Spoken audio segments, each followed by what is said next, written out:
வணக்கம். எல்லாரும் எப்படி இருக்கிறீங்க? நல்லா இருக்கிறேன்னு நினைக்கிறேன். ரொம்ப நல்லா இருக்கணும் நீங்கள் எல்லாருமே. இப்போ பாட்டி முருங்கைக்காய் குழம்பு வைக்க போகிறேன். அதில் என்னென்ன போடுறேன்னு பார்த்துக்கோங்க. முருங்கைக்காய் ஒரு வீட்டில் முளைச்ச முருங்கைக்காய் தான். ஒரு 4 முருங்கைக்காய், வெங்காயம், வெள்ளை வெங்காயம், ஒரு துண்டு இஞ்சி வச்சுருக்கிறேனே எங்கே ஒரு துண்டு இஞ்சி. இந்த மிளகா கொஞ்சம் கலருக்கு ஒரு 4-5 மிளகா போட்டிருக்கேன். 4 தக்காளி, ஒரு மாங்காய், இதுவும் வீட்டில் முளைச்ச மாங்காய் தான். தேங்காய், வீட்டில் அரைச்ச மிளகா பொடி 2 டேபிள் ஸ்பூன் போட்டிருக்கிறேன். அதுலேயே 1 ஸ்பூன் மஞ்சத்தூள் போட்டுறேன். கொத்தமல்லி, கருவேப்பிலை, புளி ஊற வச்சுருக்கிறேன். இது எல்லாத்தையும் வணக்கிட்டு குழம்பு தாளிக்கும் போது பாட்டி காட்டுறேன்.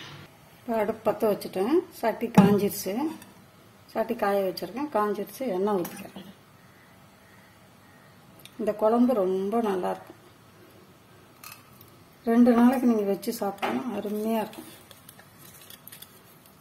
இப்போ பூண்டும் இஞ்சியும் போட்டேன் வணக்கிறதுக்கு.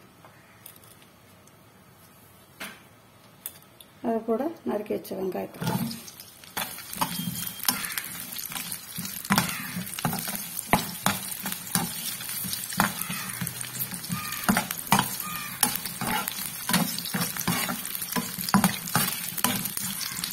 வெங்காயம் கொஞ்சம் சீக்கிரம் வணங்குறதுக்கு உப்பு போட்டுக்கிறேன்.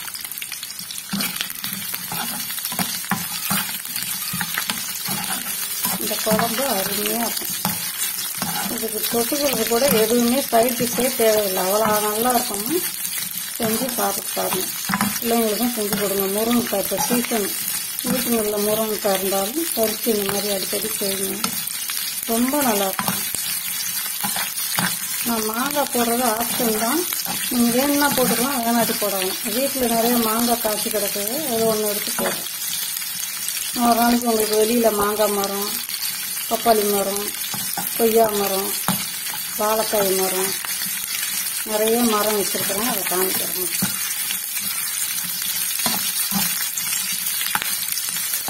இப்போ அதில் தக்காளி போட்டுக்கிறேன். வெங்காயம் ஓரளவுக்கு வணங்கிடுச்சு. தக்காளி போட்டுக்கிறேன்.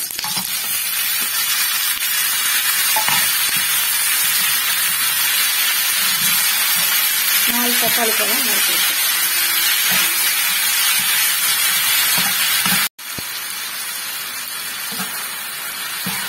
தக்காளி ஓரளவுக்கு வணங்கிடுச்சு.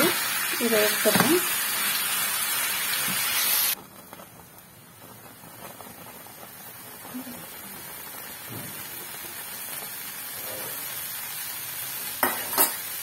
இதுலேயும் கொஞ்சம் எண்ணெய் ஊற்றி தேங்காயை வணக்கி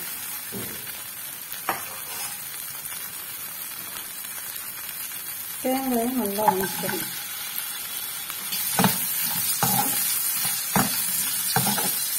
தேங்காயை பச்சையை போடாமல் வணக்கிட்டு அரைச்சிங்கன்னா குழம்பு நல்லா ருசியாக இருக்கும். எங்கள் அம்மாலாம் அந்த காலத்தில் அடுப்பில் போட்டுருவாங்க. தேங்காய் அடுப்பு எரியும்போதே அடுப்பில் போட்டு தான் அரைப்பாங்க. தேங்காயை பச்சையை இப்போ ஆக்கி ஊற்றுறாங்களா அப்படிலாம் ஊற்ற மாட்டாங்க. அதே மாதிரி நானும் வணக்கி தான் எல்லாம் எப்போவுமே தேங்காய் போடுற குழம்புக்கு எண்ணெயில் நல்லா வணக்கிடணும். வணக்கிட்டு போடுவேன். இதுலேயே 2 கருவேப்பிலை உருவி போட்டுக்கிறோம்.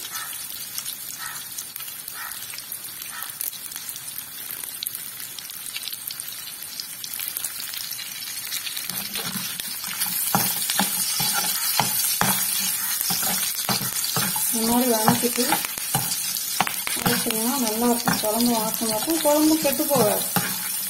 தேங்காயை பச்சையாக அரைச்சி ஊற்றினீங்கன்னா குழம்பு கெட்டு போகும்.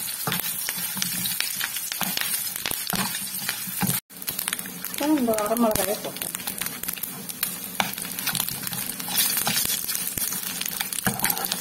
அம்மியில் அரைச்சிங்கன்னா நல்லாயிருக்கும். பாட்டி கைக்கு அம்மியெலாம் அரைக்க முடியாது. 2 ஷோல்டரும் வலி. அம்மியிலலாம் அரைக்க முடியாது பாட்டியால். அதான் எங்கள் அம்மா உட்காந்து அம்மியில் தான் அரைச்சோம். அந்த மாதிரிலாம் செய்யணும். 2000 வரைக்கும் ஹாஸ்பிட்டலில் அரைச்சி எல்லாம் பண்ணேன். அதுக்கப்புறம் கையில் நாய் கடிச்சிருச்சு பாட்டிக்கு. இந்த கையில் தெரியுதா உங்களுக்கு? கை நாய் கடிச்சிருச்சு. அதை கிரைண்டர்லாம் போட்டுக்கிறது. மாவு வரைக்கும் கையில் தான் ஆட்டுவேன். ஆட்டுக்கல் அம்மிக்கெல்லாம் எடுத்து காமிக்கிறேன். பழைய காலத்து ஆட்டுக்கல் அம்மிக்கல் நாய் கடிச்சதுலேருந்து பாட்டி மிக்சியில் தான் அரைச்சி குழம்பு வைக்கிறேன்.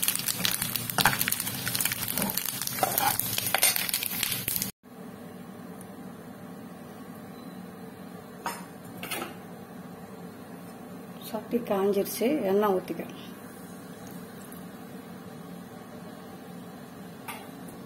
இதுக்கு வெந்தயம் தான் போடணும். வெந்தயம் போடணும்.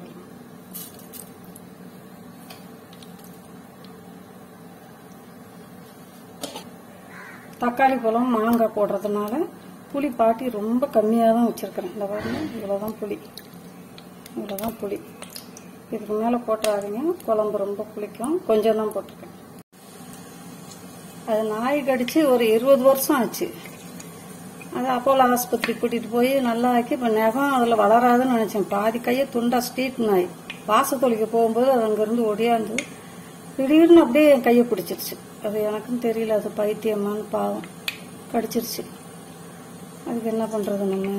என் நேரம் அந்த சமயம் சரியில்லை. இப்போ வெந்தயம் நல்லா பொரிஞ்சிருச்சு. வெங்காயம் போடும்.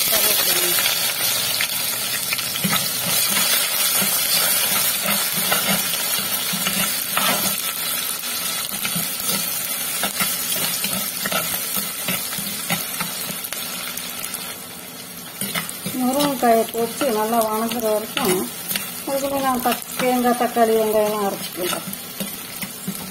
இதெல்லாம் நல்லா பொறுமையாக செய்யணும். நல்லா வதங்கணும் எல்லாமே. அப்போ தான் அந்த குழம்பு ரொம்ப ருசியாக இருக்கும். வெங்காயம் வதங்கிடுச்சு நல்லா. இப்போ முருங்கைக்காயை போடணும்.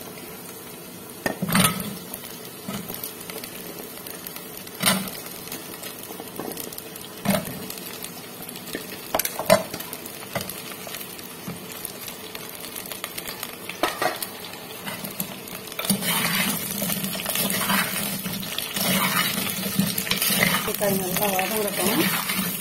வதங்கினோன்னு மிளகாத்தூள் போடணும். நல்லா வதங்கணும்.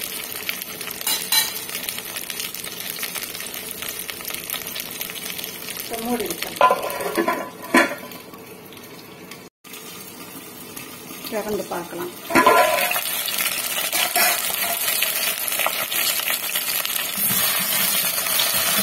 இப்போல்லாம் எல்லாரும் மண்சட்டில் ஆட்ட ஆரம்பிச்சிட்டாங்க. அவங்க பார்க்கும்போதெல்லாம் ரொம்ப சந்தோஷமா இருக்கு எனக்கு. நாங்கள்லாம் 70ல் 69ல் எல்லாம் மண்சட்டியில் தான் ஆட்டணும்.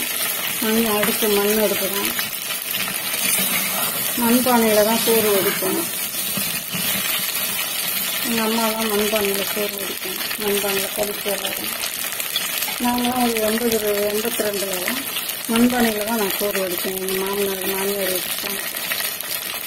சத்தியமங்கலத்தில் பெரும்பாலும் ஒரு மூடையெல்லாம் பெரிய பெரிய தாலிங்கெல்லாம் மூடி வச்சுருப்பாங்க. கட்டி வச்சுருப்பாங்க. அதில் மிளகாய் அரிசி எல்லாம் பணம் காசு கூட அதில் வச்சுருப்பாங்க. அதெல்லாம் வாழ்ந்து முடிச்சு வந்தாச்சு. இப்போ அதெல்லாம் பார்க்கும்போது ஆசையாக இருக்குது. ஒருத்தரும் செய்ய முடியாது. ஆனால் அந்த காலம் திரும்பி வருமானு தெரியல. வந்தால் ரொம்ப சந்தோஷம். வரும் சந்ததிங்கெல்லாம் ஆரோக்கியமாக இருப்பாங்க. மிளகாத்தூள் போடுறேன் பாருங்க.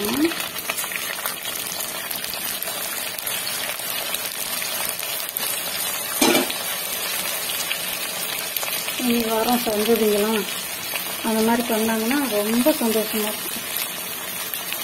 உப்பு போடும். கொஞ்சம் புளி ஒரு 4வது 5வது நான் 3வது தண்ணி ஊற்றுறேன். முதல் தண்ணி ஊற்றலை வச்சிருக்கிறேன். முருங்கைக்காய் வேகுது.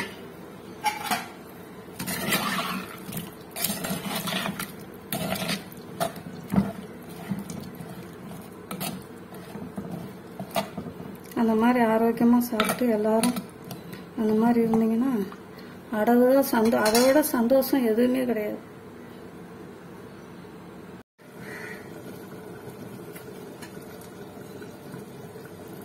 திறந்து பார்ப்போம்.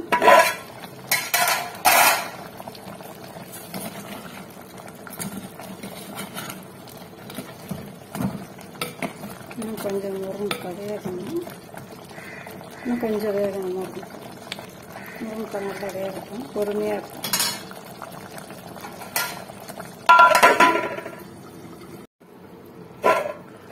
அந்த குழம்பு வைக்கும்போது எனக்கு என் மாமியார் ஞாபகம் வந்துருச்சு. என் மாமியார் வந்து அப்போ நான் குயினூரில் இருக்கிறேன். அப்போ என் பெரிய பொண்ணு வந்து ஒரு 10 மாதம் குழந்தை.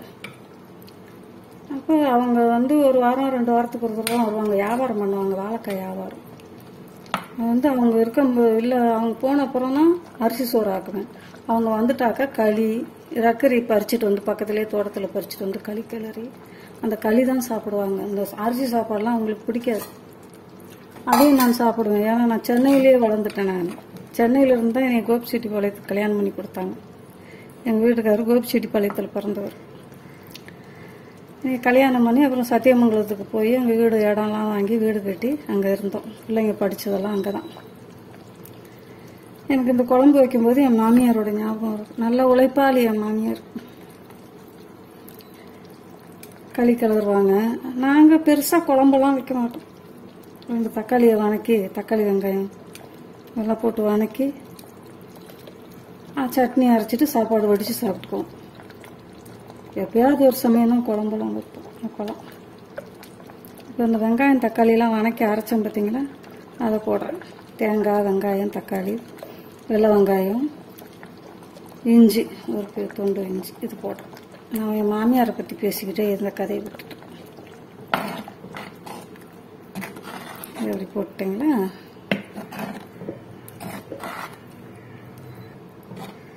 இப்போ புளியை ஊற்றுறேன்.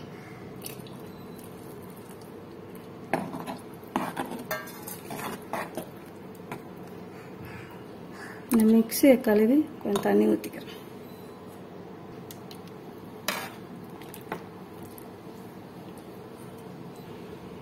நிறைய கதை இருக்கு. பாட்டி கொஞ்சம் கொஞ்சமாக சொல்கிறேன் உங்களுக்கு. என் கதை பெரிய ப்ராசஸ்.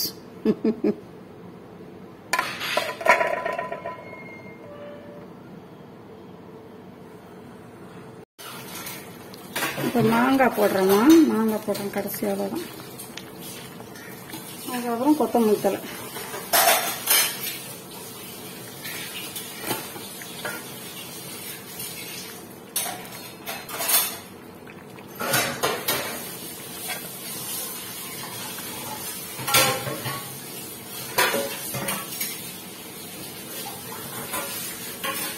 முருங்கைக்காய் நல்லா வெந்துருச்சு. முருங்கைக்காய் நல்லா வெந்துருச்சு பார்த்தீங்களா? இப்போ இறக்கிடலாம். குழம்பு ரொம்ப நேரம் கொதிக்கிறாங்க.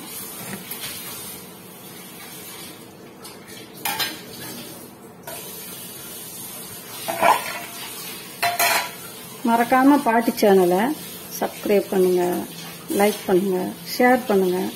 ஏதாவது உங்களுக்கு பிடிக்காமல் இருந்தால் கூட கமெண்ட் பண்ணுங்கள். பாட்டி அதை தெரிஞ்சுக்கிறேன். உங்களுக்கு பிடிச்சிருந்தா பாட்டி சேனலுக்கு சப்ஸ்கிரைப் பண்ணுங்கள்.